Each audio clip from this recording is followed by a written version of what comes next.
The Great Gospel of John, revealed from the Lord through the inner word to Jakob Lorber.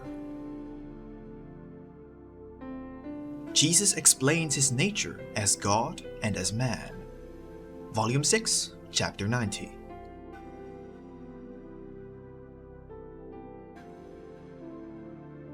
The Lord says, "But I, with several of my disciples, were already on our feet before sunup, and went outside according to my custom, and walked to the Euphrates, which had a considerable width at this location. We were not standing there for long, when a large wood raft came down in the middle of the stream. In this moment also the tax collector and his son Jorabe with the doctor came to us to invite us for the morning meal. But there was no person on the raft to steer it, because it became loose by itself from shore, where it has been badly moored. And the tax collector said, 'It is a pity about the beautiful wood, which has become ownerless because of the negligence of its owners. If only it was close enough to shore that one could get a hold of it, so that when the lawful owner perhaps also arrives here, the wood could be restored to him for a small compensation. But as it is, the whole raft will of course be lost. Now perhaps the people of Samosater can catch it.' Said I, when the raft stopped in the middle of the stream, perpendicular to our position. 'Do you want the wood?' Said the tax collector. 'Quite so do I want it. But how to get hold of it?' Said I. 'See, very easily. If one is a master of life, also all the elements must obey him. And therefore I command the water to bring the wood to this shore. I want it, and it happens.' When I have spoken such, the water quickly flowed in our direction, and rose 7 spans along the shore, placed all the wood of the raft on land, after which it immediately returned to its natural direction of flow. About this the 3 were totally flabbergasted, and the doctor said to me, 'Friend, you are not an ordinary person like us, but you are a god. No man has fathered you into the body of a woman. I even want to maintain that you are an unborn person, and thus you are obviously a god.' Said I, 'Leave it at that. Who carries the flesh received it from the body of a woman. It was only the first human couple who received their bodies from the hand of God. All other humans, however, from the body of a mother. And as such, also this, my body, is from the body of an earthly mother, even if not fathered in the usual manner, but by the almighty will spirit of God, which is quite possible with completely pure and God-devoted people.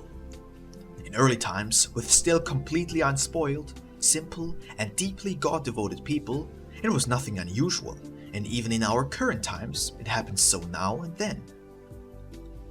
That such people who have been fathered in a pure spiritual manner are more spiritual than those fathered in the usual way is obvious, since children of very strong and absolutely healthy parents are also strong and healthy, and children of weak and ill parents are usually also weak and sickly. I as a person, like I am standing here, I am not a god, but God's son, what actually every person is supposed to be, since the people of this earth are called to become children of God, if they live according to the recognized will of God.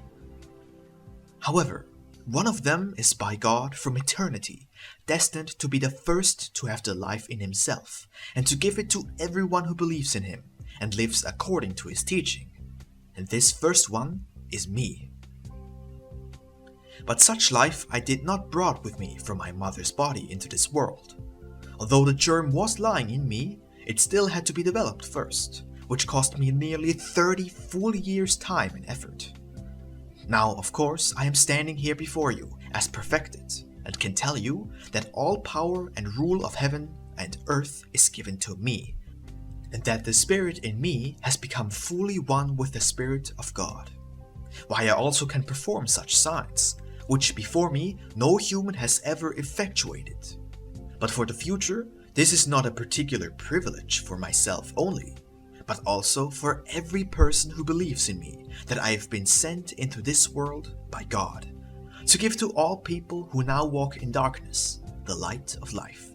And he who then acts according to my teaching, which shows to the people in the brightest light the will of the Spirit of God. who, of course, resides in all fullness in me. This spirit is God, but I, as the pure Son of Man, am not.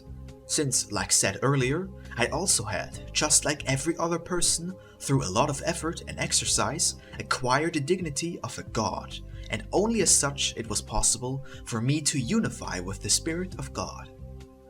Now I am one with him in the Spirit, but still not according to the body, but also in that I will become one, but only after a great suffering and total and deepest humiliating abnegation of my soul. And so, my friend and doctor, with a better will than their warrior companions, you can know who I am and what you should think of me. Believe this and live according to the teaching which you soon will hear from my disciples, and you will live in everything you do and walk in the light, and not in the night of sin of your flesh and blood anymore. Do you understand this? Said the doctor. Yes, great master, this I understand, although your words sound quite different from those of the priests in the temple at Jerusalem, from where I also descend, and where I also have learned my little art. In you obviously the divine is present, but before us you nevertheless want to be nothing more than a son of man, while the Pharisees in the temple behave as if they have helped God to create the world and other things, and as if all welfare and woe of the people of the earth depend on them. Yes, your words, great master, sound like God's words, since they contain a very distinct strength and power, which makes the soul feel good, builds it up, and enlivens and enlightens it anew, while the supposed God's word of the Pharisees harms, saddens, darkens, and even kills in an extreme degree the human soul. Since who lives and acts according to their teaching becomes in time so stupid and sensuous, haughty, selfish, and power-hungry, that he finally totally forgets that also he is only a person. Only himself he regards as a highest human power. Everything else is far below him.